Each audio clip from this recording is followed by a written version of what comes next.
Well, it's day 12 again. I think it's again. I started this program now. It was a 30-day challenge. I started about 28 days ago, but it's day 12 because I failed a couple times, and it's a big project, man. Like there's a lot of things here. So um, I'm just going to read off the stuff that I have to do on a daily basis to complete my day. Okay, I gotta read 10 pages of a book that's not fiction that's helpful. Use a lot of Bible. I've also been reading Facing the Beast by Naomi Wolf recently, which is a fantastic book if you're interested. I've got to work out twice a day. One of the workouts has to be outside. I've got to drink a gallon of water a day, so that's really six and a half of these, right? So I just have those going all the time. That's not a chore. I mean, really, you start getting used to it and feeling healthy, and you flush out all these chemicals. I've got to have a picture taken every day, progress picture to see how I'm doing in terms of my physical appearance, which is an interesting process all in itself. Um, I have to be on a diet that includes no alcohol and no cheat meals. Um, and as I said earlier, I gave up alcohol a number of months ago. It's been one of the greatest decisions of my life. It's really made this process easy for me because that seems to be the biggest challenge, or used to be the biggest challenge for me. On top of that, for Live Hard, I've got to have a cold shower for 10 minutes every day. I've got to wait, what they call visualize, for 10 minutes a day. I use that as prayer time, and I don't care if I'm breaking the rules because that's my time for God. That's first thing in the morning. I get 10 minutes where it's just me and him, and it's like usually it lasts about an hour lately because it just gets deeper and deeper. Amazing benefit of this program. And I've got to do three critical tasks. So now those critical tasks include some posting, editing. I've got to either post, edit, or write every day. So I've been keeping up with that now for 12 days.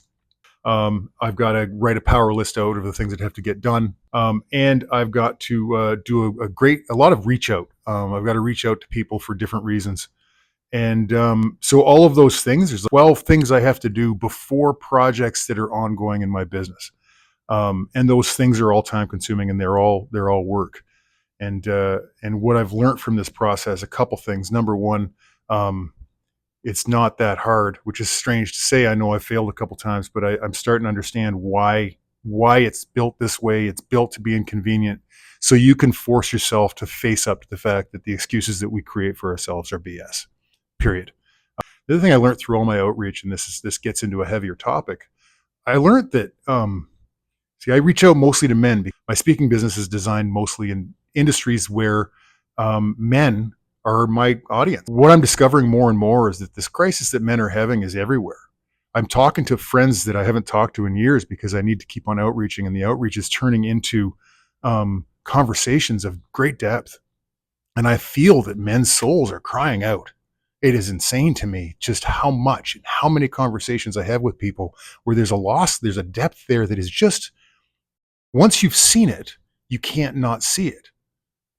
Once you're awake to the fact that these men are crying, their souls are crying out, and there's got to be a reason. I find this so personal because I'm one of those guys.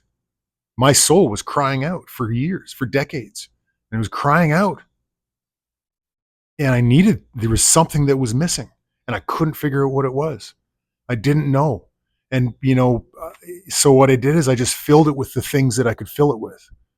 I filled it with the things that gave me most immediate gratification. So I drank, and I smoked, and I carried on, and I ate in a way that was reprehensible at times. I mean, I had food addiction like you couldn't believe. It's amazing to me that sometimes I think about the fact that I was 360 pounds at one point in my life. I just didn't know how to eat, and I was eating my emotions. And then when I couldn't do that, I would drink my emotions. And when I couldn't, and so there was all of these things. And I mean, how many things are we pouring ourselves into? We know that there's something missing. Maybe you know that there's something missing right now if you're listening to this. Maybe you know. Maybe, maybe there's an answer. Maybe you know what the answer is. You see,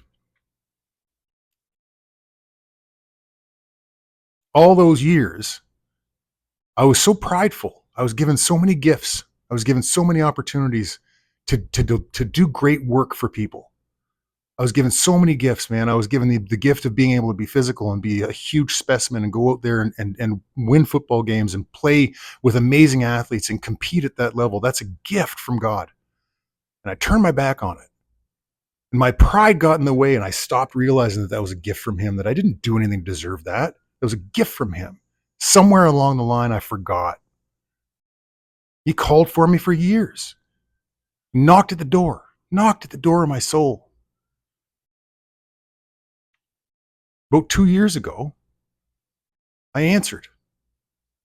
And we had been talking. We had been talking for 8 years or 7 years. But about 2 years ago, finally, I really answered and I really surrendered. And that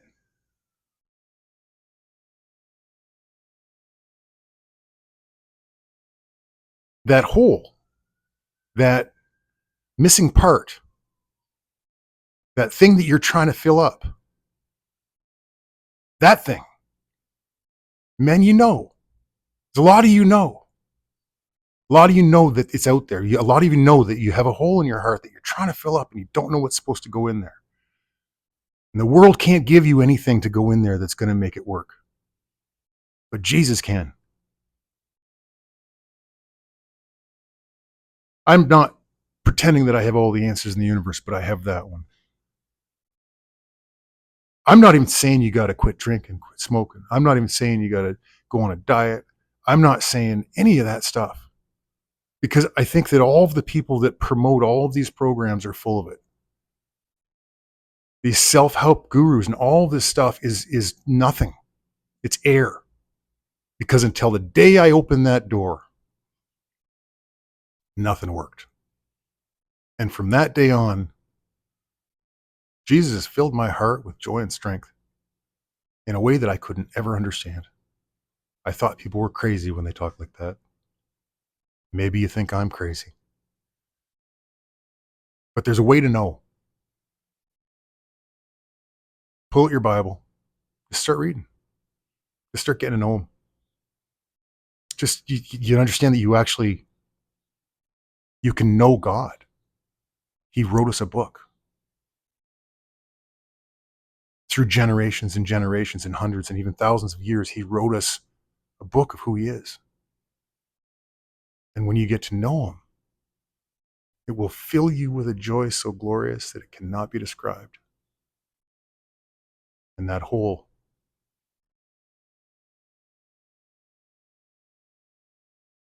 is miraculously gone.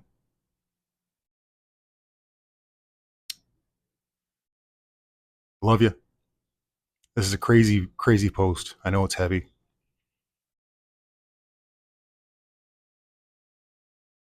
I'm going to put it up